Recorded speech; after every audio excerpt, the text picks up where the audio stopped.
thank you so much for joining me for tea today. Oh, Amy, I love the fact we're at the House of Steve. This is a really cool place in Cherrydale, so near our offices. I'm going to come here again. Isn't it fantastic? And you know, the next time we come, we can get a foot soak with our tea as well. That would be fun. That would be fun.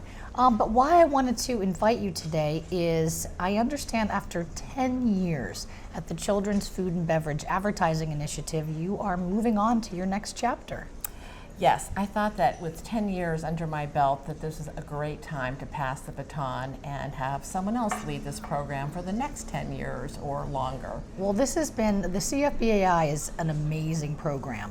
I think it might need a new name. It's a very difficult, the CFBAI does not roll off the tongue. It's tricky. But other than potential for rebranding, it really has been transformative for the food industry.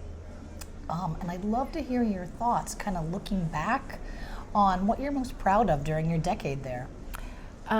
It's been such a dynamic, interesting 10 years. And you may not know it, but March is National Nutrition Month. So I think it's really fitting that we're talking about a food advertising program that's tied to nutrition.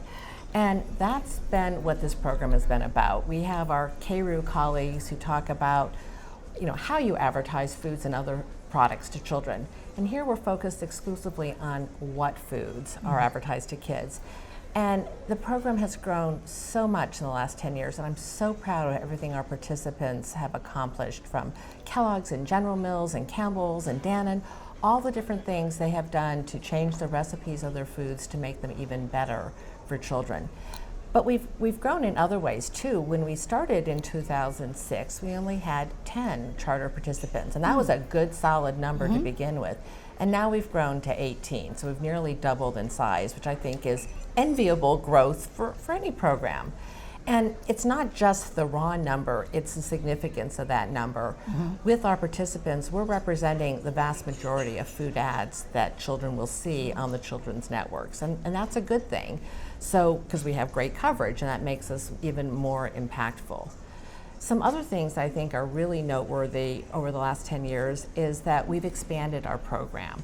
We are not the same as we were back in 2006. We've expanded what we mean by children's media to include new and emerging social media, so apps and things, which really weren't that big a deal back in 2006, 2007, and of course are very prevalent now.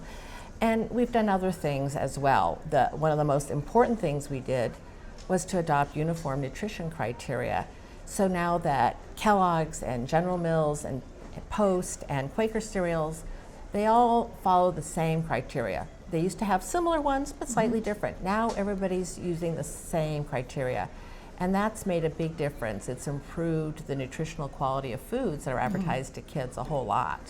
I've noticed that when I'm dating myself, but back in the day when I would wake up and watch the Saturday morning cartoons, and I would have the treat of the single serving sugared cereal, and my brother and I, and they were called, the companies owned it, Sugar Pops. Yep. I mean, that was the Sugar Smacks. It really is, and you'd eat the cereal, and you'd have that layer of sugar at the top of your mouth.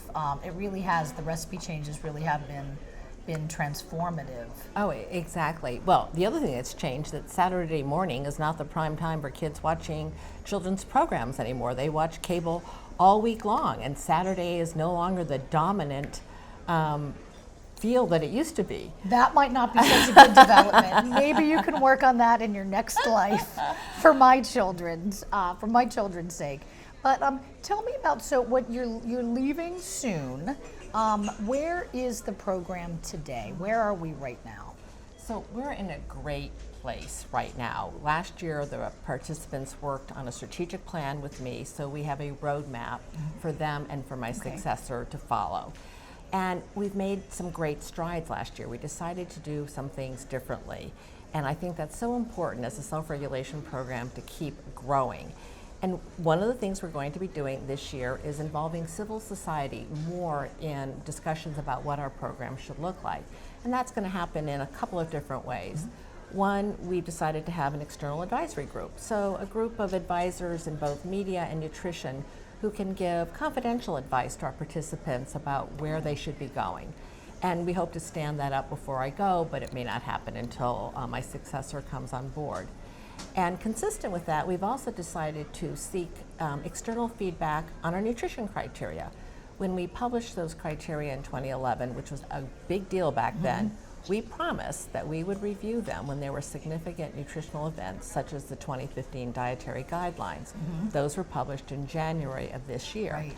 So we've now begun a review of them. And as part of that review, we're doing a listening tour. We're going to meet with a handful of knowledgeable groups, knowledgeable in nutrition criteria and with an interest in food criteria for children.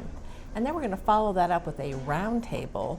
The Partnership for a Healthier America has kindly offered to host this roundtable for us the day before its general sessions start in May. So we'll have like 20 or 30 people will be invited to come say what they think's working well, what needs to be changed. And we are going to listen to their feedback. We can't promise to make every or any change that people suggest, but it's a breakthrough that we want to hear what people think, so we can take that into account as we chart our future course.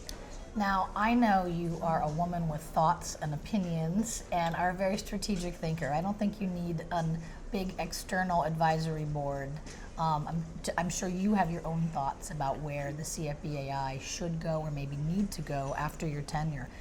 Where do you see the organization moving? Well, I think it's really important for us to be aware of the changing dynamics globally. The pressures from Europe and the World Health Organization and others are increasing dramatically. And although we don't face the same pressure here in the United States from Congress or regulatory agencies, the fact of the matter is that childhood obesity continues to be a serious problem in our country. And at some point, as the healthcare costs from obesity and non-communicable disease increase, it may be that our Congress and others will say, maybe we need to do more about this. And I think to anticipate that future possibility, our program needs to continue to evolve and become stronger. And I'm hoping that will happen with stronger nutrition criteria at the end of our review. And I'm hoping that we'll be able to expand our program in at least some modest but significant ways. I think that's important so that we can keep pace with changing consumer expectations and regulatory and legislative expectations as well. Now, during your tenure at the FTC as overseeing the enforcement division, you really did everything. The jewelry guides, the green guides, Made in USA, and then to move to your next phase of your career to really focus on food. What lessons can we take from the Children's Food and Beverage Advertising Initiative that translate into lessons for other industry? Well, it's funny you should mention that. My husband thought I'd be bored in 1 year doing only one thing, but it has been a fascinating job and I've loved it to pieces because you get to learn so much about food and public policy and children's media. But you don't have to be a food lawyer to take some lessons away from the CFBAI experience. This program shows that self-regulation is an adaptable tool for lots of changing expectations in society.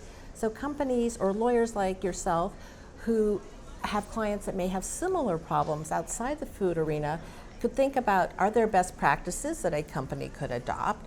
And then could those best practices morph into a self-regulation program? It doesn't all have to be about truth in advertising principles the way NAD does, which is great, but it can be like our program where companies voluntarily agree to limit what they advertise, regardless of the fact that it's very truthful advertising.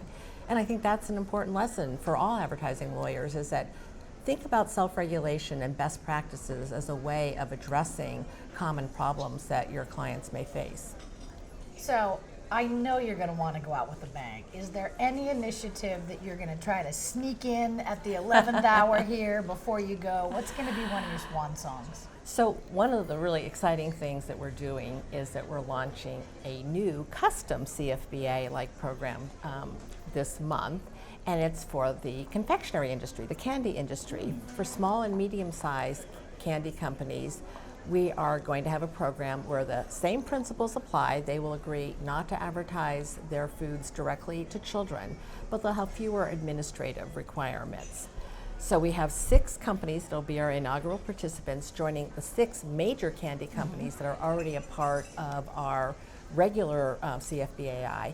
And between the 2 programs, we'll be covering about 60 to 70% of confectionery sales in the U.S. So we think that's great.